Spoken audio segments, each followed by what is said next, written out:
ஓட ஓட ஓட தூரம் குறையல, பாட பாட பாட பாட்டு முடியல, போக போக போக ஒண்ணும் புரியல, ஆக மொத்தம் ஒண்ணும் விளங்கல.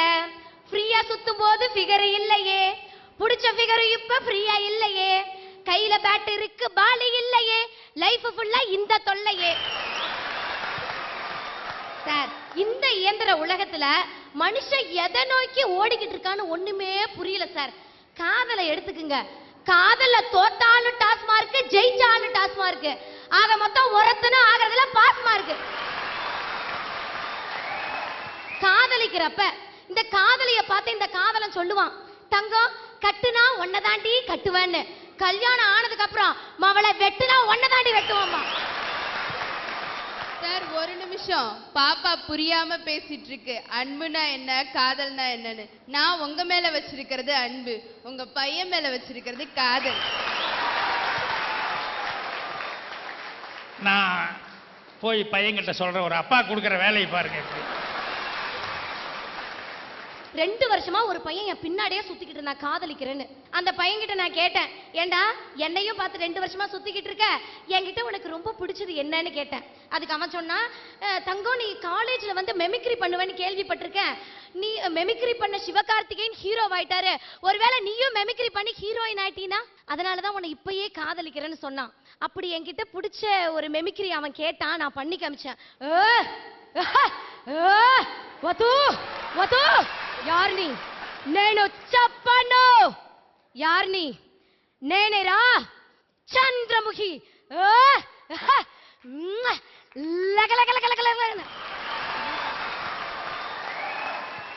இப்படிதான் சார் செஞ்சேன். இத பார்த்து நான் ஓடி போயிட்டேன் சார். அப்பா, நீ சொர்ணமுகி மாதிரி காதல சொல்லியிருந்தான் அவன் உன்னை காதலிச்சிருப்பான். நீ சந்திரமுகி மாதிரி சொன்னேன்னா அவன் தெரிச்சு ஓடம் என்ன பண்ணுவான்? தெரிஞ்சிடுச்சா?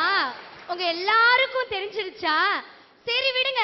அட ஏமாமா, நீங்க வேற இப்பதான் சந்திரமுகி போச்சு, அது வேற காஞ்சனாவை கிளப்பி விடுறீங்க. இந்த பாப்பா எல்லாம் பேசுது, அவ்வளவு பேசுது காதல்ல. 2 வருஷமா ஒரு பையன் பின்னாடியே சுத்தினானா. நல்ல வேளை அவன் 2 வருஷமா அவன் முன்னாடி வரல. முன்னாடி வந்து மூஞ்சியை பார்த்துருந்தானா அப்பயே போயிருப்பான். அப்படியே பொங்குது. நான் ஒரு டயலாக்ல மிமிக்ரி பேசி காமிச்சேன், அந்த பையன் என்னை வெறுத்து ஓடிட்டான். அந்த பையன் ஓடி வர்றப்ப குறுக்க வந்தது நானு. என் காலில் கும்பிட்டு விழுந்தான். தூக்கி விட்டு கேட்டேன், ஏன்டா என்னடா சரண்யா பின்னாடியே 2 வருஷம் சுத்தினியே, ஏன்டா ஓடி வந்த? சரண்யாவை பிடிக்கலையான்னே. கொஞ்ச நேரம் தான் எனக்கு பேயே பிடிச்சிரும்னேன்னா. சார், இந்த மாதிரி இன்னைக்கு காதல் இருக்கிறதுனால தான் சார் எனக்கு வாழ்க்கையில ஒண்ணுமே புரியல சார். ஒரு பையனும் பொண்ணு பேசிக்கிட்டா தப்பா சார்? ஒரு பையனும் பொண்ணு நட்பா பேசினா அது தப்புன்னு சொல்றாங்க. ஏன் பசங்க மட்டும்தான் பொண்ணுங்களுக்கு மார்க் போடணுமா? எங்களை மாதிரி பொண்ணுங்களும் அப்படி குட்டி சவத்து மேல ஏறி உக்காந்துக்கிட்டு 10 பசங்க முன்னாடி போனா, இந்த வீரம் படத்துல தலை வந்து பெப்பர் சால்ட் மாதிரி ஹேர் ஸ்டைல் வச்சிருப்பாரு பாத்தீங்களா, அந்த மாதிரி இருக்க பசங்களுக்கு 80 மார்க்கும், தெரி படத்துல விஜய் ஹேர் ஸ்டைல் மாதிரி இருக்க பசங்களுக்கு ஒரு 80 மார்க்கும், அது மட்டும் இல்ல தனுஷுக்கு ஒரு 60 மார்க். இப்படிலாம் நாங்க பசங்களை பார்த்து மார்க் போட்டா என்ன தப்புன்னு கேக்குறேன். ஒரு நிமிஷம், எல்லாத்துக்கும் மார்க் போடுறீங்களே, எங்களை மாதிரி சின்ன பசங்களுக்கு என்ன மார்க் போடுவீங்க? தம்பி, நீ இன்னும் மார்க் போடுற அளவுக்கு வளரல. வளர்ந்தா நாங்க கண்டிப்பா மார்க் போடுவோம். பாப்பா, இவ்வளவு பேருக்கு நீ மார்க் போட்டுக்கலாம், அஜித் விஜயன்னு. என்ன பார்த்தா என்ன மார்க் போடுவேன்? மாமா, புள்ள இல்லாத வீட்டுல கிழமை துள்ளி குதிச்சான அந்த கதையா மாமான்னு கூட்டிட்டு பத்தியாப்பா, மார்க்கே ஒண்ணு வேணாம், அது ஒண்ணே பாரு. அதனாலதான் சொல்றேன், ஒண்ணுமே புரியல இந்த உலகத்துல. இது பரவாயில்ல சார், நான் வீட்டுல டியூஷன் எடுக்கிறேன். முந்தா நாள் ஒரு பையன் டியூஷனுக்கே வரல சார். 20 நாள் கழிச்சு வரான். ஏண்டா தம்பி, 20 நாள் கழிச்சு டியூஷன் வரைய ஏண்டா வரலன்னு கேட்டான். அதுக்கு அந்த பையன் சொல்றான், மிஸ், எங்க அப்பா போன இடத்துக்கே அடிக்கடி போனா மரியாதை கெட்டு போயிடுன்னு சொன்னாரு, அதனாலதான் நாங்க டியூஷனுக்கு வரல அப்படிங்கிறான். இது பரவாயில்ல. நேத்து ஒரு பையன் டியூஷன் நடத்துறதுக்கு நான் உட்காந்துருக்கேன், என் வீட்டுக்கு முன்னாடி கழுதையை கூட்டிட்டு வந்து நிறுத்துறான் சார். ஏன்டா கழுதையை கூட்டிட்டு வரேன்னு கேக்குறேன். அதுக்கு அவன் சொல்றான், நீங்க தானே ஒரு நாள் சொன்னீங்க உனக்கெல்லாம் பாடம் நடத்துறதை விட கழுதைக்கு பாடம் நடத்தலான்னு, அதான் கூட்டிட்டு வந்து நிறுத்தி வச்சிருக்கேன்.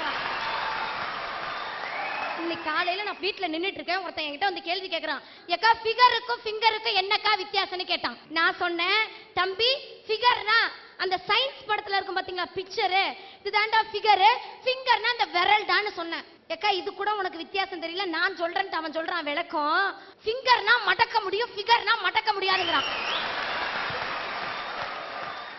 எங்களை மாதிரி இளைஞருக்கெல்லாம் ஃபிங்கர் மடக்கிறதுனா கஷ்டமா இருக்கலாம், ஃபிகரை ஈஸியா மடக்கிடுவோம் நாங்க. இல்ல இந்த வீட்ல புருஷன் பொண்டாட்டிக்கு 2 பேத்துக்கு சண்டை வந்துச்சுன்னு வச்சுக்கோங்களேன், வீட்ல பொண்டாட்டியோடைய சத்தம் அதிகமா வரப்ப எங்கடா சத்தம் வெளியே கேட்டுடுமேன்னு ஜன்னல் கதவை சாத்துறான் பாத்தீங்களா, அவன் தான் சார் மனுஷன். அதையும் மீறி சவுண்ட் கேட்டா டிவி வால்யூம் அதிகப்படுத்துறான் பாத்தீங்களா, அவன் புருஷன். வீட்ல பொண்டாட்டி 4-5 அடி அடிச்சிருந்தாலும் சத்தமே போடாத சைலண்டா சட்டையை போட்டுட்டு வெளியே கிளம்புறான் பாத்தீங்களா, இவன் தான் உத்தம புருஷன். பாப்பா உனக்கு கல்யாணம் ஆயிடுச்சா? இல்லக்கா.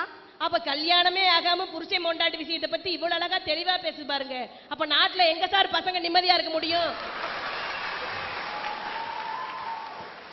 இந்த மாதிரி வாழ்க்கையை கேட்டுதான் சார் நான் சொல்றேன், ஒண்ணுமே புரியல சார் இந்த வாழ்க்கையில. ஒலிம்பிக்ல இந்தியா தங்கம் வாங்கலன்னு சொல்றீங்களே, நீங்களே வந்து அட்சய திருதிக்கு அன்னைக்கு பாருங்க இந்தியா எவ்வளவு தங்கம் வாங்கணும். நாங்கெல்லாம் இந்தியா தங்கம் வாங்கணும்னு வச்சுக்கோங்களேன், வேணா அந்த ஒலிம்பிக் போட்டியை அட்சய திருதிக்கு அன்னைக்கு மாத்தி வச்சுக்கோங்க.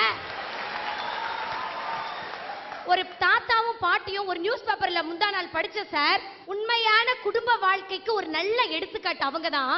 அந்த தாத்தாவுக்கு வயசு 90, பாட்டிக்கு வயசு 85. இந்த தாத்தாவுக்கு ஒரு வாரத்துக்கு முன்னாடியே உடம்பு சரியாத போயிடுச்சு. இந்த தாத்தா சாவ போற நிலைமையில இருக்காங்கன்னு தெரிஞ்சும் அந்த பாட்டியால எதுவும் பண்ண முடியல, உடம்பு சரியில்லை. அந்த தாத்தா இறக்கிறதுக்கு முன்னாடி அந்த பாட்டி இறந்து போயிட்டாங்க. அடுத்த 10 செகண்ட்ல அந்த தாத்தா இறந்தாரு பாத்தீங்களா, இதுதான் சார் உண்மையான பாசம். அதை தெரிஞ்சுக்கிட்டு அவங்க சொந்தக்காரங்க எல்லாம் அந்த தாத்தாவையும் பாட்டியும் ஒன்னா சேர்த்து வச்சு அடக்கம் பண்ணாங்க பாத்தீங்களா, இதுதான் சார் மனித நேயம். இது எல்லார்கிட்டயும் இருக்கிறது இல்ல. இன்னைக்கு உளுந்தூர்பேட்டையில ஏழை பையன் அன்னன்னைக்கு கூலி வேலைக்கு போனாதான் அவனால சாப்பிட முடியும். அப்படிப்பட்ட ஃபேமிலியில இருக்க ஒரு பையனோட அப்பா இறந்து போயிட்டாரு. அவன் டெத் சர்டிபிகேட் வாங்கினா அவனுக்கு 15,000 பணம் வரும். அப்படிங்கிறதுக்காக அவன் போய் ஒரு ஆபீசர் கிட்ட டெத் சர்டிபிகேட் கேட்கிறான். அதுக்கு அந்த ஆபீசர் சொல்றாரு, நீ லஞ்சம் கொடுத்தாதான் நான் உனக்கு டெத் சர்டிபிகேட் தருவேன்னு. இதை கேட்டுட்டு அந்த பையன் போய் பிச்சை எடுக்கிற போராட்டத்துல ஈடுபட்டிருக்கான்னா, இதை விட இந்த நாட்டுல அவமானப்படுறதுக்கு வேற வழியே இல்லை சார். இப்படியும் இந்த நாடு நடந்துகிட்டு இருக்கிறதுனால தான் சார் சொல்றேன், ஒண்ணுமே புரியல இந்த உலகத்துலன்னு. ஒண்ணுமே புரியல உலகத்துலன்னு நாங்களே புலம்பிட்டு இருக்கிறோமா நிறைய விஷயத்துல. படத்துல எடுத்துன்னு எங்களுக்கு ஓப்பனிங் போட சொல்லுவான், என்னன்னா smoking is injurious to health அப்படின்னு சொல்லி. அப்புறம் மது வந்து குடிப்பது வந்து உடல் நலத்துக்கு கேடு அப்படின்னு சொல்லி. அது ஏன் போட சொல்றான்னு எங்களுக்கு புரியல. ஏன்னா எல்லா இடத்துலையும் அது வித்துக்கிட்டு இருக்காங்க, அது எங்கேயுமே ஸ்டாப் பண்ணல. நாங்கள் சினிமாவில் இதை போடுறதுனால மட்டும் என்ன வந்துரும்னு எங்களுக்கெல்லாம் ஒரு குழப்பம். இதை ஒரு டைரக்டர் வந்து அந்த கார்டு நான் போட மாட்டேன் அப்படின்ட்டாரு, படமே ரிலீஸ் பண்ண விடல. அப்புறம் அவரும் ஒன்றுமே புரியல அப்படின்னு சொல்லிட்டு சரி போட்டு போங்க நான் போட்டுறேன் அப்படின்னு சொல்லி. இந்த மாதிரி நிறைய பேர் நிறைய விஷயங்கள் உலகத்தில் புரியாது இருக்கு.